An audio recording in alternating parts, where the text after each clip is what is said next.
হে everyone, সবাই কেমন আছো? আশা করছি ভালো আছো, আর আমিও ভালো আছি। সো দেখতেই পাচ্ছ আজকে সকাল সকাল মানে ভিডিও স্টার্ট করছি আর কি, পুরো রেডি সেডি হয়ে একদম। তো সবার প্রথমেই সবাইকে জানাই শুভ নববর্ষ। তো এই বছর আর কি তোমাদের সবার ভালো কাটুক, আনন্দ কাটুক, ঠিক আছে। আর মা এখন মানে মা দোকানে চলে গেছে, এখন আমরা দুজন মানে আমি আর আমার দাদার মেয়ে আর বোনু যাব আর কি দোকানে। আজকে পুজো তো, গণেশ পুজো। তো পুরো রেডি রেডি হয়ে গেছে। আর দেখো এই কুর্তিটা নতুন শাশুড়ি মা দিয়েছে, তো এটাই পরে নিয়েছি। আর কালকে আমার আগের ব্লগ দেখলে বুঝতে পারবে যে কালকেও বাজারে গিয়েছিলাম, ওখানে আমি শপিংটা পুরো ভালোভাবে দেখাতে পারিনি। মাও আমার ড্রেস দিয়েছে, বাট আমি ভাবলাম যে না, শাশুড়ি মা যেটা দিয়েছে এটাই পরে নিই, ওটাই ভালো হবে, তো এটাই পরে নিয়েছি। আর চলো এখন মন্দিরে যাব। মা চলে গেছে আর কি, মা বারবার বলছে তাড়াতাড়ি তাড়াতাড়ি আসবে, তাড়াতাড়ি আসবে। তো চলো এখান থেকে ব্লগটা স্টার্ট করছি। আশা করছি তোমাদের ব্লগটা দেখে ভালো লাগবে, ঠিক আছে। আর এই ফটোটা দেখো, এই যে বাবা শিব বাবা ভোলানাথের ফটোটা কালকে এনেছি আমি ভাইয়ের রুমের জন্য। তোমাদের দাদা ভাইয়ের অফিস থেকে মানে প্রত্যেকবার যেত, তো ওইটাই এনেছি। ভালো লাগছে না ফটোটা? তো চলো এখান থেকে ব্লগ স্টার্ট করছি, চলো। সো নতুন ড্রেসটা যে পরেছিলাম দেখো, ভাবলাম যে তোমাদেরকে পুরোটা একবার দেখিয়ে দিই। তো দেখো ভালো লাগছে কি না, তার জন্য একটু দেখিয়ে দিলাম আর কি। তো মা প্রথমে চলে গেছে, ওই যে আমরা দুজন যাচ্ছি। আর আমার বোনুকে দেখো, ওর স্মাইল দেখো, ইস ইস। তো এখন টমটমে উঠবো, একদম দোকানে গিয়ে ডাইরেক্ট কথা হচ্ছে।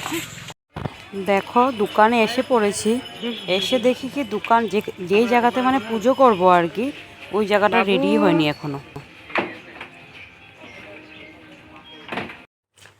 সো ফাইনালি ভাই দোকান পুরো যে জায়গাটা পুজো করব, ভাই পুরো খালি করে দিয়েছে। তো ওই জায়গাটা জল দিয়ে ভালো করে মুছে পরিষ্কার করে তো পুজোর জন্য রেডি করছি আর কি, একটু একটু করে মা আর আমি। তো এখানে আমি ঘরটা রেডি করছিলাম আর কি। তো এটা একটু তোমাদেরকে দেখিয়ে দিলাম। আর ব্রাহ্মণ অনেক লেট করছে আর কি, আমাদের প্রায় পুজো জন্য সব কিছু রেডি হয়ে গেছে, বাট জানি না কেন এত লেট করছে। বারবার ফোন করছি, বলছে যে আসবে, আসছে আসছে। তো এখানে আমি ফল প্রসাদীও কেটে নিচ্ছিলাম আর কি, একটু একটু করে। আর আমার মায়ের তো পায়ে ব্যথা ছিল, তোমরা তো সবাই জানো, তার জন্য একটু মার প্রবলেমও হচ্ছিল খুব। আর দুই দোকানের জন্য আম পাতা তোমাদের দাদাভাই এগুলো সব রেডি করেছে, সব কিছু রেডি হয়েও গেছে, লাগিয়ে দিচ্ছিলাম। আর তোমাদেরকে একটু দেখিয়ে দিচ্ছি। আর তোমাদেরকে দেখাতে ভিডিও বানাতে যাচ্ছিলাম শুধু, আর দেখি যে ব্রাহ্মণ এসে পড়েছে। তো চলো এখন পুজো স্টার্ট হবে আর কি।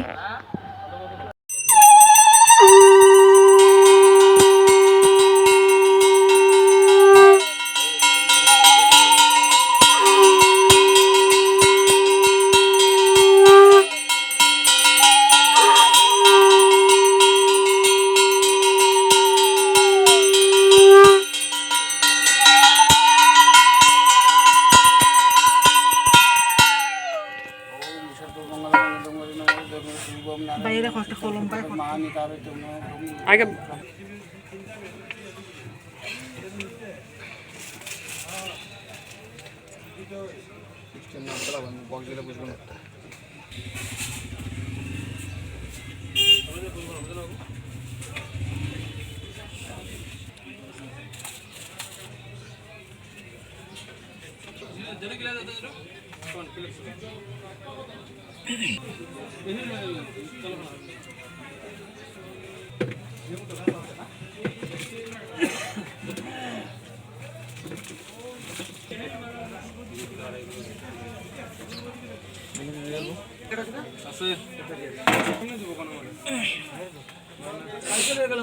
মশলা একটা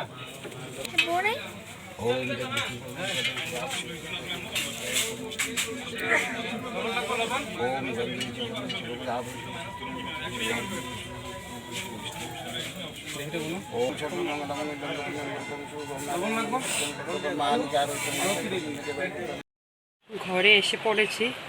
আর দেখো তোমাদের দাদাভাই পুরো ঘুমাচ্ছে। আর চলো দেখিয়ে দিই, ঘরে ড্রেসপাতি চেঞ্জ করে ডিম দিয়ে ভাত ভাজি করেছিলাম, তো মা আমি বোনু আর তোমাদের দাদাভাই খেয়ে নিয়েছে। তো এখন রান্না করছে আর কি। তো চলো দেখাই কী আজ রান্না হবে। চিকেন, এদিকে মা সব কেটে রাখছে, আর এদিকে লাউ বানাবো, ফ্রাইড রাইস বানাবো। যে এখনও দিইনি, ভাত গরম পুরো হয়ে গেছে, এখন জল দেবো আর কি। তো দেখতে জল দেবো কি বলছি, পাগল হয়ে গেছি পুরো একদম, চাল দেবো আর কি। তো এটা মুরগির মাংস আর চিকেন বানাবো, আর দেখি আর কি করি, তো দেখতে থাকো। আর এই যে আমার মা হালত পুরো খারাপ হয়ে গেছে আজ। খাওয়া দাওয়া সেরে রেস্ট নিয়ে বিকালে আবার এসে পড়লাম চড়ক পূজাতে। তো দেখো